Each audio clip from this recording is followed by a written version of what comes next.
14h30, 15h30, l'heure du crime sur RTL. Jean-Alphonse Richard. En quelques jours, il est devenu l'ennemi public numéro 1. On le recherche dans plus de 190 pays pour un crime sordide. Le jeune Canadien âgé de 29 ans aurait tué et démembré dans cet appartement de Montréal un jeune étudiant chinois avec qui il entretenait probablement une liaison. Bonjour, dans les boîtes de striptease, on le surnommait l'ange. Dans la rue, il allait devenir le dépeceur de Montréal. On le connaissait sous le nom de Luca Rocco Magnotta, il s'appelait en réalité Eric Clinton Newman.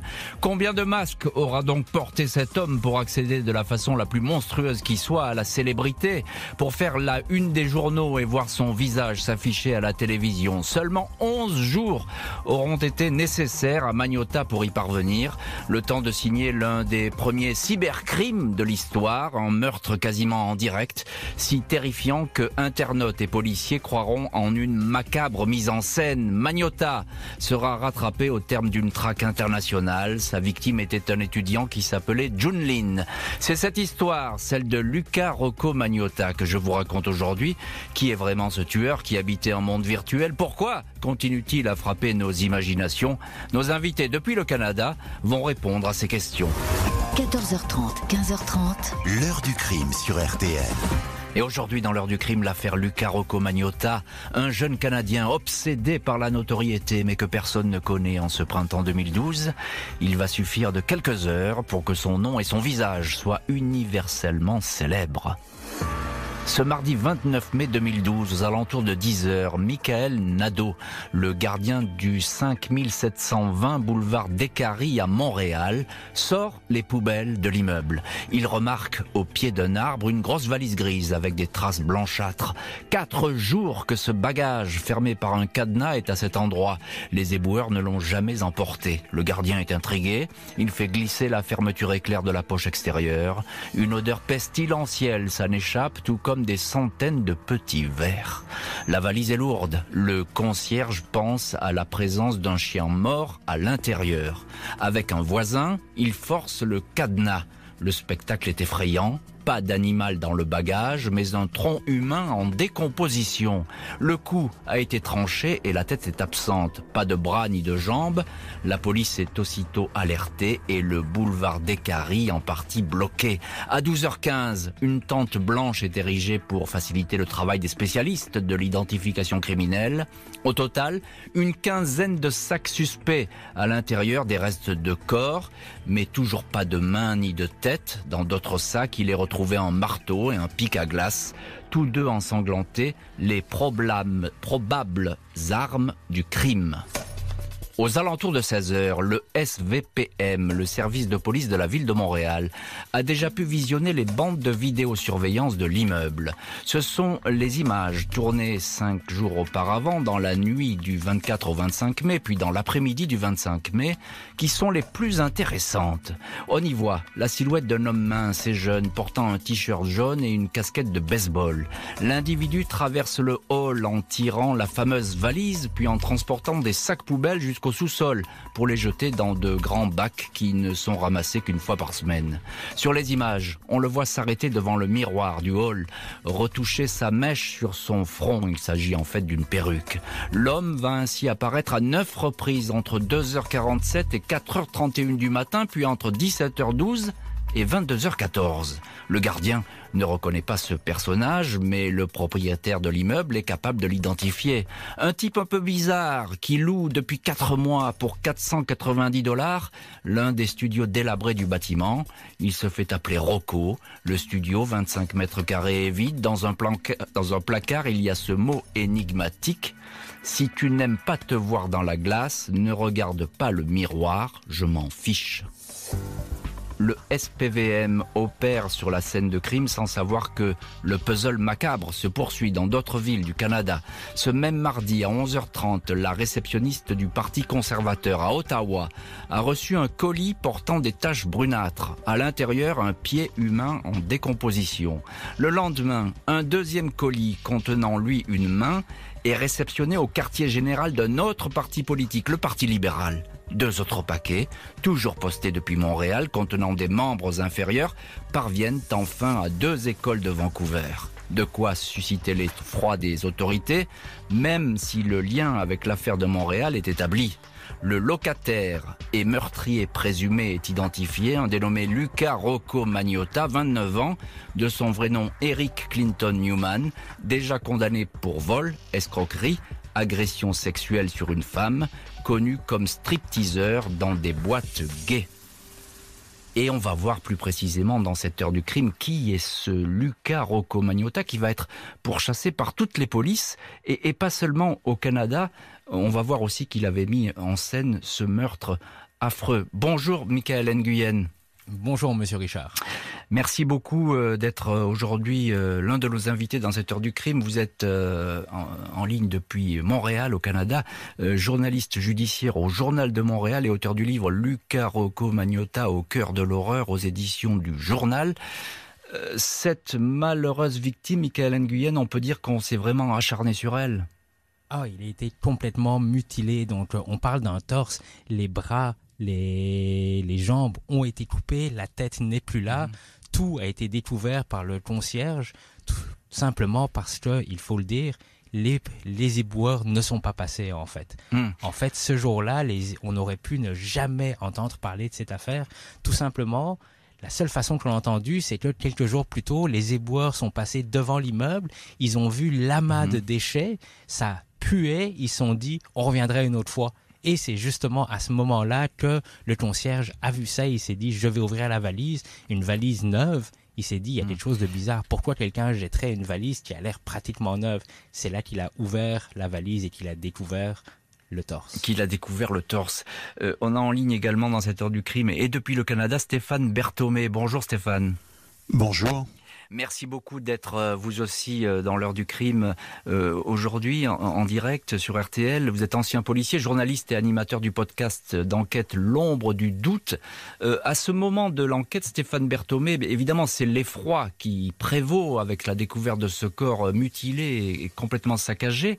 Qu'est-ce qu'on sait de ce locataire étrange, ce Luca Rocco Magnotta? Pas grand-chose au début. Au début, on en sait peu de choses et effectivement, on va en découvrir beaucoup plus ensuite. Ce qu'on trouve quand même, ce qui est trouvé assez rapidement par le service de police de la ville de Montréal, c'est son identité, au moyen de son passeport. Vous l'avez dit.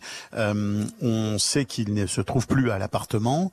On a aussi dans un temps, tout se fait dans un temps très rapide, comme vous l'avez dit, la réception des colis macabres dans les partis politiques, mais aussi dans les écoles. Donc, on comprend qu'on a affaire à quelqu'un qui est dans une démarche de visibilité, qui cherche de l'attention et qui très certainement pour les policiers dès ce moment-là est non seulement évidemment quelqu'un d'extrêmement dangereux, mais en plus quelqu'un dont ils peuvent imaginer qu'ils vont avoir d'autres contacts avec lui et que ça va pas en rester là. Bien sûr, alors c'est quelqu'un, vous le dites très bien Stéphane Berthomé, c'est quelqu'un qui paraît capable de tout et du pire, il vient de le prouver.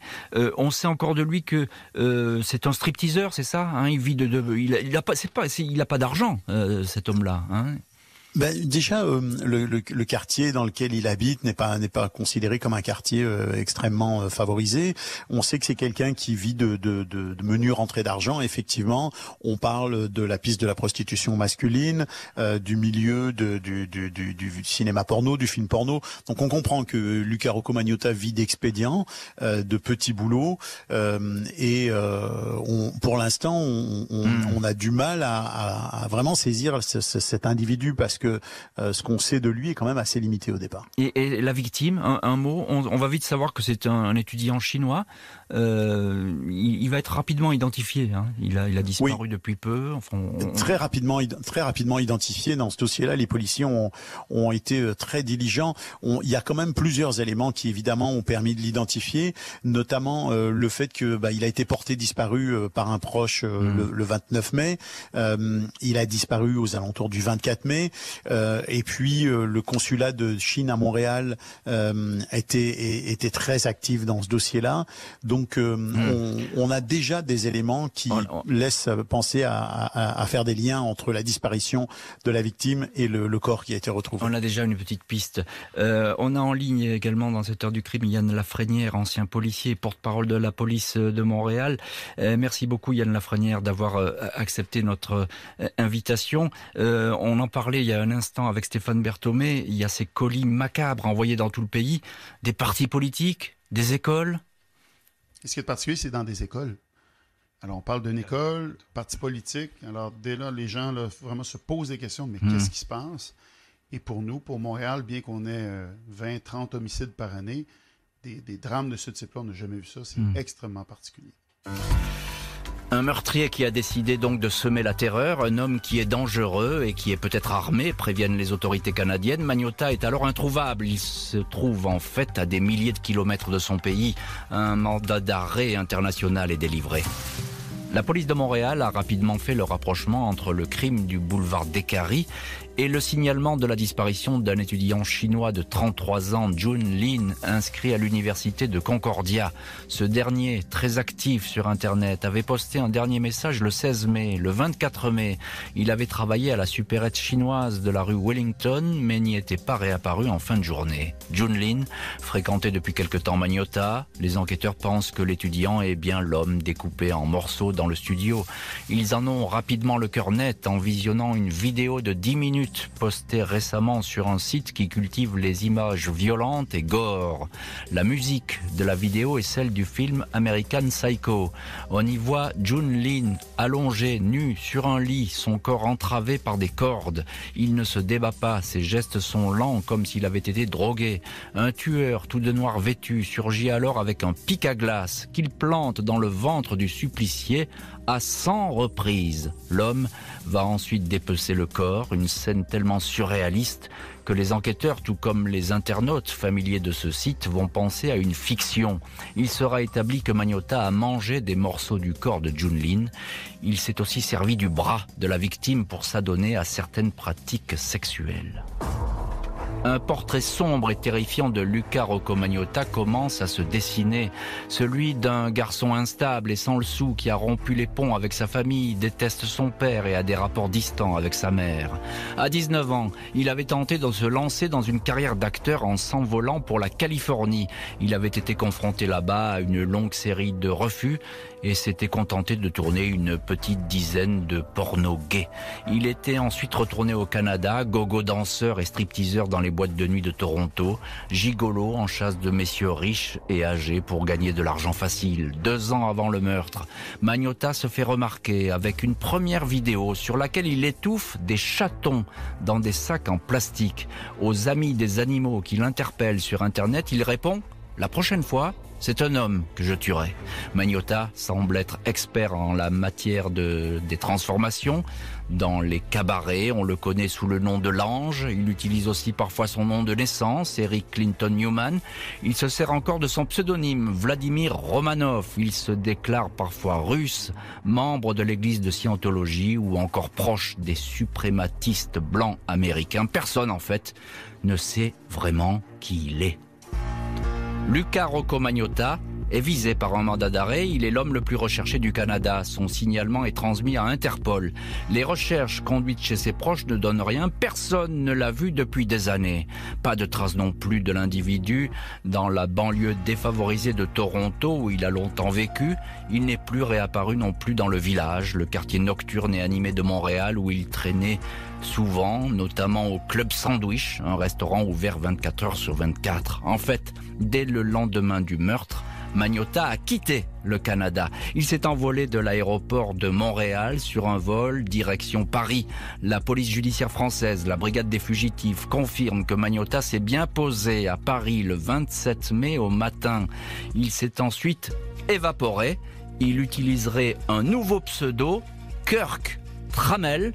Trammell, c'est le nom de la tueuse Sharon Stone dans le film Basic Instinct. et on va voir où va mener cette traque qui va être longue et pas forcément facile. Il n'est pas encore arrêté. Luca Rocco Magnotta, Stéphane Berthomé, vous êtes ancien policier, vous connaissez parfaitement ce genre de situation. Pour les policiers, il faut aller très vite là, parce qu'il a quelques jours d'avance, Magnotta. Oui, c'est clair que les policiers savent très bien que Magnotta se doute qu'il va être rapidement recherché puisqu'il quitte le pays. Évidemment, bien que ce crime, Yann Lafrenière le disait un petit peu plus tôt, bien que ce crime soit quand même très surprenant dans une ville comme Montréal, sont des types de crimes qui sont quand même peu courants ici. Les policiers sont très bien rodés. Donc on fait d'abord des recherches, on lance d'abord un mandat de recherche canadien, et puis on passe rapidement à la vitesse supérieure. On lance un avis de recherche Interpol, et comme vous le savez, Interpol, c'est l'organisation de coopération des corps policiers à travers le monde. C'est pas loin de 200 pays, et donc Luca Rocco Magnotta se fait attribuer ce qu'on appelle une notice rouge, c'est-à-dire une fiche de recherche urgente qui va être diffusée à tous les corps de police, y compris en France, où on va rapidement trouver sa trace. Voilà, on va trouver sa trace. Vous le disiez, c'est intéressant, Stéphane Berthomé. Vous dites Montréal, c'est finalement une petite ville. On n'est pas habitué à ce genre d'événement. On est habitué nulle part, vous me direz, mais particulièrement dans ce coin qui est assez tranquille finalement. En réalité, oui, c'est pas tant la taille de la ville de Montréal qui est en rapport avec la surprise due au fait, mais c'est surtout le fait que ici on est encore dans une société où l'univers criminel est fort peu développé par rapport à l'Europe. Je vous dirais, le nombre de crimes, le nombre de meurtres reste quand même très bas. Oui, assez bas pour des grandes villes, pour des grandes agglomérations, pour des pays occidentaux. On est à 20-30 meurtres par an à Montréal, et le phénomène des tueurs en série est peu développé ici comparativement aux États-Unis, évidemment. Donc ça représente vraiment un facteur de surprise. Ce qu'il faut quand même dire, puis je voudrais peut-être ajouter ce point qui est peu signalé, mais qui est quand même connu des gens qui sont intéressés au dossier, c'est que il semble que Magnotta était déjà recherché peu de temps avant le meurtre qu'il a commis à Montréal, puisque la police de Toronto aurait placé des appels à son logeur en vue de le retrouver suite aux vidéos qu'il a postées où il étouffait les chats. Là, vous y faisiez référence tout à l'heure. Oui, tout à fait. Oui, effectivement, il y avait cette procédure, mais qui était sans doute naissante et qui n'était sûrement, en tout cas, pas prioritaire pour la justice. Michael Nguyen, journaliste au Journal de Montréal, vous connaissez parfaitement cette affaire. Un mot sur la victime, Jun Lin. Alors, beaucoup de rumeurs ont commencé à circuler. Était-il à mort? Est-ce que c'était un innocent? Et en fait, Jun Lin, qui était-il? C'est un étudiant chinois qui venait de Chine. Il a décidé de venir étudier à Montréal. Il étudiait à l'université Concordia dans le but, évidemment, d'avoir un avenir meilleur, d'avoir une bonne éducation pour ensuite peut-être s'installer au Canada, retourner en Chine, subvenir aux besoins de sa famille. Et il avait un petit ami, il était gay. Et un jour, il a décidé de dire « je vais répondre à une annonce ». Donc, son petit ami était reparti en vacances en Chine. Il a décidé de répondre à l'annonce, de rencontrer Luca Rocco Magnotta. Et malheureusement pour lui, il a rencontré la mauvaise personne avec le triste dénouement que l'on connaît. Évidemment, et puis la mort qu'il attendait sans le savoir dans cet appartement de Montréal. Yann Lafrenière, ancien policier et porte-parole de la police de Montréal, la vidéo du meurtre, vous l'avez visionnée à la police. Je suppose que ça a été le choc. Quand on a su qu'il y avait une vidéo, mais rapidement, les gens se sont intéressés à cette vidéo par les médias sociaux. Moi, du côté communication, j'utilisais beaucoup le sentiment humain pour dire aux gens, écoutez, c'est horrible. N'allez pas voir cette vidéo. Moi, j'ai des policiers qui sont encore en traitement pour choc, pour avoir vécu l'événement. Imaginez, là, vous allez aller voir une vidéo qui dépasse toute règle qu'on peut s'imaginer dans l'humanité. Et j'ai même des citoyens, moi, qui m'ont écrit des courriels en disant, vous l'aviez dit, je vous ai pas écouté, c'était plus fort que moi. Puis aujourd'hui, je m'en veux. 1, j'ai collaboré à ça.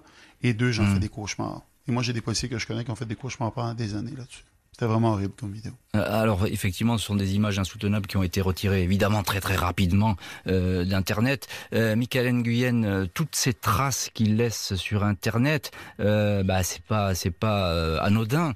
Magnotta a le sentiment que c'est par désir de reconnaissance, de célébrité qui fait tout ça. justement, en regardant, on voit que c'est une personne qui a laissé énormément de traces sur Internet. On découvre que c'est un ancien acteur porno qui a joué dans quelques films homosexuels. On voit que c'est une personne qui est fascinée par la célébrité.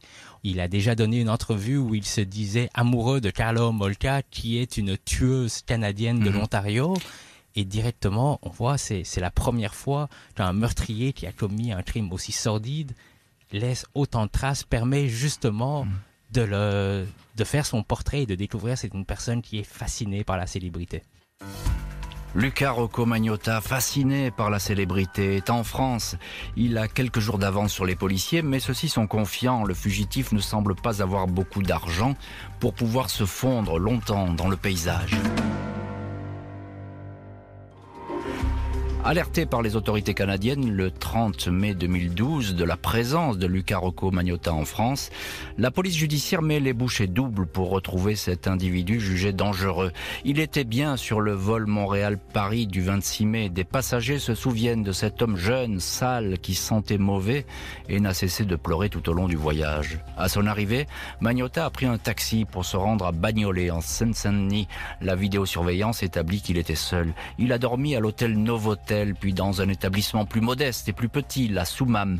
Il y occupait la chambre 19. On va retrouver sur place quelques affaires, des sacs vomitoires qu'il a pris dans l'avion, ainsi qu'une revue porno. Il est encore établi que le fugitif a fréquenté le quartier de la Bastille, mais surtout celui des Batignolles, où il aurait tenté de se faire inviter à des fêtes. Les policiers le suivent à la trace, mais s'aperçoivent que l'oiseau s'est envolé. 4 jours après son arrivée en France, 31 mai au matin, Luca Rocco Magnotta se rend à la gare routière internationale de Paris. Là encore, la vidéosurveillance atteste de sa présence. Un employé de la compagnie Eurolines prévient la police. Il certifie que le Canadien est monté dans un bus direction Berlin. La police allemande est à son tour alertée. Dans la capitale allemande, Magnotta est accueilli par un homme, Frank Rubert, qui dira ignorer sa trajectoire criminelle. Magnotta l'avait contacté sur Internet sous le nom de Kirk Trammell. Il voulait devenir escort boy en compagnie de Rubert, un homme déjà poursuivi pour agression sexuelle. Luca Rocco Magnotta goûte à la vie nocturne berlinoise, dépense les 5 000 € qu'il avait emportés dans sa fuite, 4 juin 2012. Le fugitif est reconnu par le patron d'un cybercafé rue Karl Marx dans le quartier de Neukölln. Il consultait des sites parlant de son épopée. La police berlinoise file sur place. Magnotta donne tout d'abord un faux nom. Il est très nerveux et finit par décliner sa véritable identité. On lui passe alors les menottes. Voilà donc pour l'arrestation de Luca Rocco Magnotta, un homme que le Canada va évidemment rapidement réclamer. On va demander son extradition. Stéphane Berthomé, ancien policier, journaliste aujourd'hui et animateur du podcast d'enquête L'ombre du doute en direct dans l'heure du crime depuis le Canada. Comment s'est déroulée cette traque? C'est toujours compliqué les traques dans plusieurs pays comme ça pour se coordonner entre polices? Oui, évidemment que c'est une procédure qui est complexe parce qu'elle demande une très très large coopération, mais c'est quelque chose qui est maintenant établi depuis très très longtemps et le rôle d'Interpol, qui est vraiment un rôle charnière dans ce type de dossier, a été essentiel. Il faut savoir que immédiatement quand même Magnotta a été identifié à Paris, qu'on a trouvé des traces de son passage. Le chauffeur de taxi dont vous avez parlé a témoigné. On a trouvé des documents, on a trouvé des effets qui lui appartenaient dans une chambre d'hôtel. C'est tout le paradoxe de l'affaire Magnotta, c'est-à-dire que d'un côté on a quelqu'un qui apparaît comme assez organisé pour prendre la fuite avec un faux passeport, etc. Et de l'autre, on se rend bien compte qu'on a aussi affaire à quelqu'un qui laisse un nombre de traces à la fois sur Internet et à la fois dans la vraie vie assez incalculable. Donc il était quand même assez inéluctable qu'à un moment ou à un autre on arrive à se rapprocher encore plus de lui. Et qu'on arrive évidemment à l'appréhender. Yann Lafrenière, ancien policier porte-parole de la police de Montréal, on vient de le dire, il est arrêté dans un cybercafé parce qu'il a envie de savoir ce qu'on raconte sur lui. Encore cette recherche de gloire, décidément, pour Magnotta. Ce qu'il a utilisé pour se monter en puissance, c'est les médias sociaux qu'il utilisait pour se glorifier. Et je dis que ce sont ces mêmes médias sociaux qui l'ont amené de vers nous aussi. Parce que c'est dans cette soif de reconnaissance qu'il est allé dans un café Internet pour se voir. Et ce que les policiers m'ont rapporté en Allemagne, c'est qu'il écoutait une vidéo où je faisais un reportage et je parlais de lui. Et c'est à ce moment-là qu'il a été arrêté. Alors pour lui, oui, il a utilisé les médias sociaux pour se glorifier, mais ce sont les mêmes médias sociaux qui l'ont amené jusqu'à nous, qui l'ont fait s'écrouler. Et qui l'ont fait s'écrouler, comme vous dites. Et effectivement, c'est le terme, puisqu'il va de toute façon se rendre sans la moindre résistance. Encore une question, Yann Lafrenière, on le sait peu, mais là, le Canada va demander le rapatriement de Magnota. Ça a été toute une histoire, ce rapatriement. Mais ce qui est effrayant, c'est que quand on a voulu le ramener ici au Canada, il n'y a aucune compagnie aérienne qui voulait l'embarquer sur ses ailes.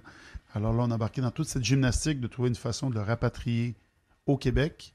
Et l'autre enjeu, c'est que si on atterrissait, exemple, parce que nos vols habituels, que ce soit les vols policiers, normalement, on doit faire des arrêts à certains endroits pour faire le plein d'essence.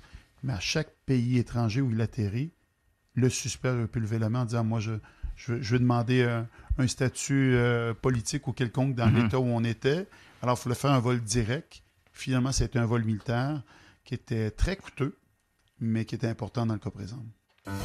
Luca Rocco Magnotta est donc extradé vers le Canada, pays qui souhaite le juger pour le meurtre atroce de Jun Lin. Mais celui qui est désigné comme le meurtrier sera-t-il apte à comparaître ?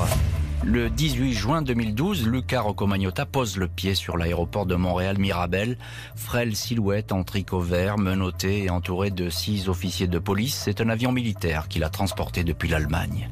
Devant le tribunal, il plaide non coupable des 5 chefs d'accusation, dont celui de outrage à un cadavre. Dimanche 31 juin, 15 jours après cette arrivée, suivie par les caméras du monde entier, la tête de Jun Lin est retrouvée dans un buisson du parc Angrignon, près d'un étang à 15 minutes de l'immeuble où logeait Magnotta. Ce dernier va désormais disposer de 2 ans pour préparer un procès qu'il attend avec impatience, selon son avocat, Luc Leclerc. Le 29 septembre 2014 s'ouvre le procès du dépeceur de Montréal. Sa défense compte plaider la folie. Dans son box, l'accusé est méconnaissable. Il a pris beaucoup de poids, porte des lunettes, semble absent des débats. Il se penche en arrière et relève de temps à autre la tête quand une parole l'intéresse. Les juges et les jurés se penchent sur son passé d'escort boy sur Internet. L'un de ses clients, un retraité de 69 ans, se souvient d'un garçon affectueux. Leur dernier rendez-vous avait eu lieu le 21 mai 2012, 3 jours avant la mort de Jun Lin. Plusieurs vidéos de Magnotta sont projetées lors des débats. L'une d'elles préfigure le meurtre. On y voit Magnotta s'approcher d'un lit sur lequel un homme non identifié est attaché nu. Le dépeceur se met alors à caresser la tête de l'individu avec une scie électrique, la même avec laquelle il découpera quelque temps plus tard le corps de l'étudiant chinois. Et on a en ligne, dans l'heure du crime, Yann Lafrenière. Yann Lafrenière, ancien policier, porte-parole de la police de Montréal, le SPVM. Vous vous souvenez de cette incroyable arrivée au Canada? J'ai d'ailleurs envie de dire, comment oublier une telle arrivée? Je m'en souviens très, très bien comment ça s'est passé parce que, il y avait énormément de personnes sur place. On voulait permettre aux médias de voir ce qui se passait, mais moi, j'avais un gros enjeu. Il y a plusieurs personnes qui se promettaient de le tuer. Qui voulaient régler le compte de cet homme-là. Alors, je ne peux pas me permettre d'avoir tous les médias sous le tarmac pour des raisons de sécurité. Il y en a qui vont décider de le suivre en véhicule, prendre des images de lui. Alors, j'ai pris une décision qui était controversée à l'époque. Ce que j'ai décidé, c'est de prendre un caméraman qu'on a embauché. Le service de police de la Ville de Montréal a embauché un caméraman. Et lui, on l'a attitré justement à la couverture. Il a pu prendre des images. Et on l'a donné à tous les médias par la suite.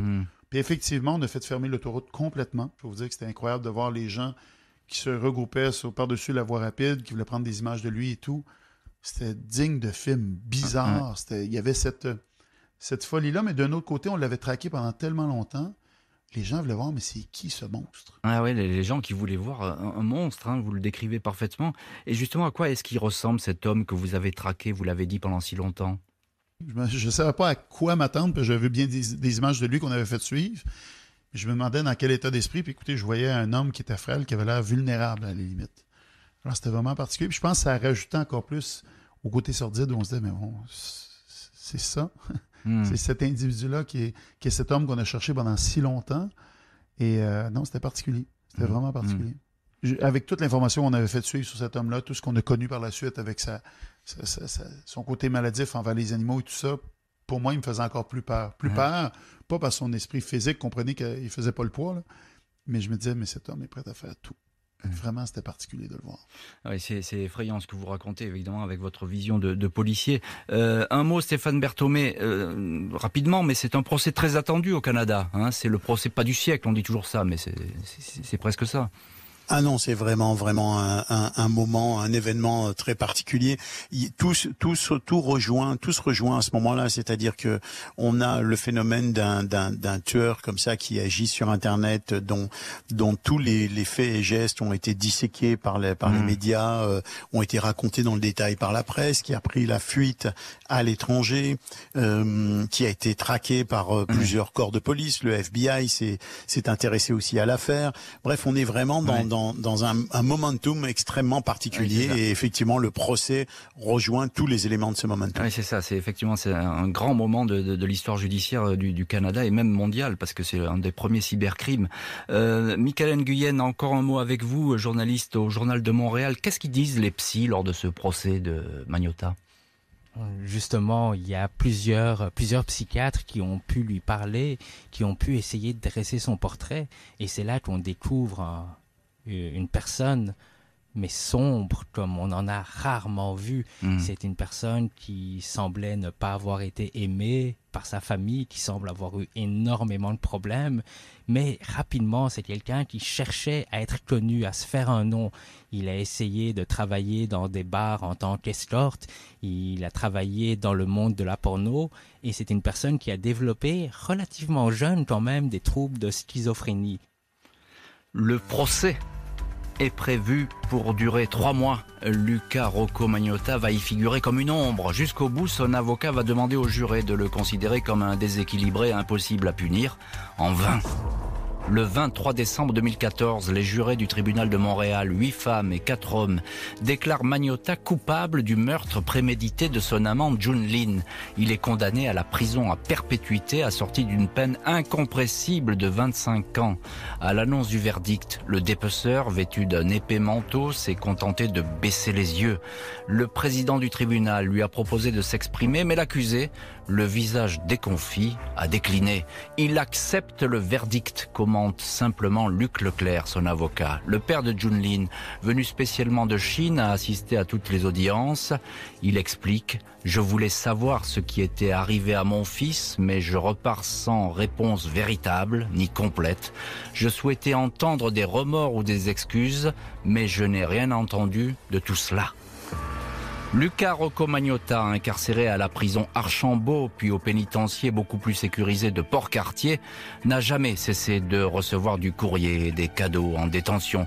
Il a beaucoup écrit aux journaux pour raconter sa vie en détention VIP, comme le ferait une star de cinéma ou de la chanson. En juin 2017, il s'est marié derrière les barreaux avec le suprématiste blanc Anthony Jolin, nouvelle qui figurera bien sûr à la rubrique People. Stéphane Berthomé, on vous retrouve dans cette heure du crime, ancien policier, journaliste, et je cite votre podcast qui est totalement riche et toujours très intéressant à écouter, podcast d'enquête, L'ombre du doute.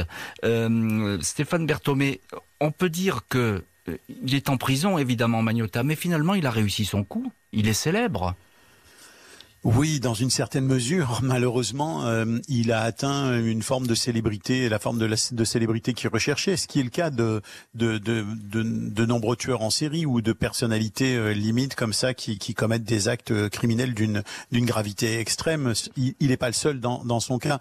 Ce qui est intéressant aussi dans cette affaire-là, c'est est-ce que c'est réellement un schizophrène? Est-ce que c'est vraiment quelqu'un qui agit sous l'impulsion de voix comme il l'a raconté aux psychiatres? C'est ce que disent les psys, hein. C'est ce que disent les psys. Ils disent oui, enfin, il n'y a pas oui, il n'y a pas unanimité là-dessus, puisque il y a des psychiatres qui effectivement voulaient concluer à un état de schizophrénie et donc une irresponsabilité criminelle, et d'autres psychiatres dont le docteur Chamberlain, dont j'ai lu des déclarations à ce sujet-là, qui est très réputé ici au Québec, qui disait qu'il se qualifiait pas pour ce statut-là. Alors, d'ailleurs, il a été condamné, c'est donc qu'il n'a pas été considéré par par la Bien Cour sûr. comme pénalement irresponsable. Tout à fait. Michaël Nguyen, justement sur ce point, vous êtes journaliste au Journal de Montréal et vous avez suivi toute cette affaire. Vous êtes l'auteur du livre Luca Rocco Magnotta, au cœur de l'horreur. Il n'est pas schizophrène pour certains psys. En prison, on a l'impression qu'il est toujours dans un monde virtuel. Il est condamné, il passe son temps, et fait particulier, on apprend que pendant qu'il est en détention, il envoie sur Internet, à travers une agence de rencontres, la recherche d'un prince charmant. Donc, imaginez l'image de voir un meurtrier qui a fait venir quelqu'un pour des relations sexuelles chez lui, qui est condamné à la perpétuité, qui essaye de trouver un nouveau prince charmant pour correspondre, pour commencer à parler avec, pour faire passer le temps en prison. Donc déjà, ça fait les manchettes. Comment ça, un meurtrier peut-il faire ça? Et on apprend plus tard qu'il a décidé de se marier en prison avec un autre meurtrier. Justement, un petit mot encore, Michaël Nguyen, là-dessus, un mot sur ce mariage, parce que ça va faire aussi beaucoup parler du personnage. Oui, c'était un mariage qui a été célébré du centre de détention. Donc après, ça a fait énormément de bruit. Comment ça, deux meurtriers peuvent s'épouser ainsi en prison? Mais évidemment, les services correctionnels ont rappelé, ça reste des meurtriers. Ils vont pas partir en lune de miel à Punta Cana, au Mexique ou en République dominicaine.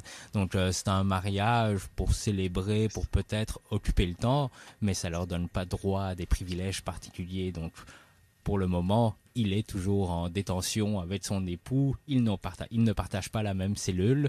Donc, c'est un mariage peut-être, encore une fois, pour faire parler de lui, pour essayer de devenir une célébrité, alors qu'il croupit derrière les barreaux. Stéphane Berthomé, on va terminer cette émission avec vous. C'est une histoire, quoi qu'on en dise, c'est une histoire totalement hors norme, parce que, je l'ai dit un petit peu en préambule, c'est le premier cybercrime finalement, hein, la mort sur Internet quasiment en direct. En fait, c'est vrai que c'est l'un des rares crimes qui a été tourné et diffusé sur Internet. Il faut d'ailleurs savoir que le responsable du site qui s'appelle Best Gore a été poursuivi, a été arrêté. Il a été condamné à 6 mois de prison avec sursis. Il s'en est tiré avec des travaux d'intérêt généraux. Mais effectivement, il y a tout un tas d'éléments dans ce dossier-là qui rendent cette affaire tellement hors norme qu'elle continue encore aujourd'hui d'attirer l'attention, y compris, vous le disiez, le mariage de Magnotta qui est quand même en prison, qui est un phénomène assez exceptionnel entre prisonniers, puisque les mariages entre prisonniers et personnes extérieures sont devenus assez courants, mais entre prisonniers, ça reste quand même très très rare. Et surtout avec un tueur de la nature de Luca Rocco Magnotta. Merci beaucoup Stéphane Berthomé, Michaël Nguyen et Yann Lafrenière d'avoir été aujourd'hui les invités de l'heure du crime. Merci à Justine Vignot, Marie Bossard à la préparation, Boris Pirédu à la réalisation. Merci également à Éléonore Merlin. Pour aller plus loin, retrouvez le premier épisode du podcast Les Voix du crime consacré à Luca Rocco Magnotta dès maintenant sur l'application RTL et les principales plateformes de podcast. Vous découvrez un nouvel épisode dès demain sur cette affaire. L'heure du crime, présenté par Jean-Alphonse Richard sur RTL. Sur RTL, c'est déjà Noël. Retrouvez les plus belles chansons de Noël sur la web radio de Noël de RTL. La web radio de Noël de RTL est disponible sur l'appli RTL et RTL.fr.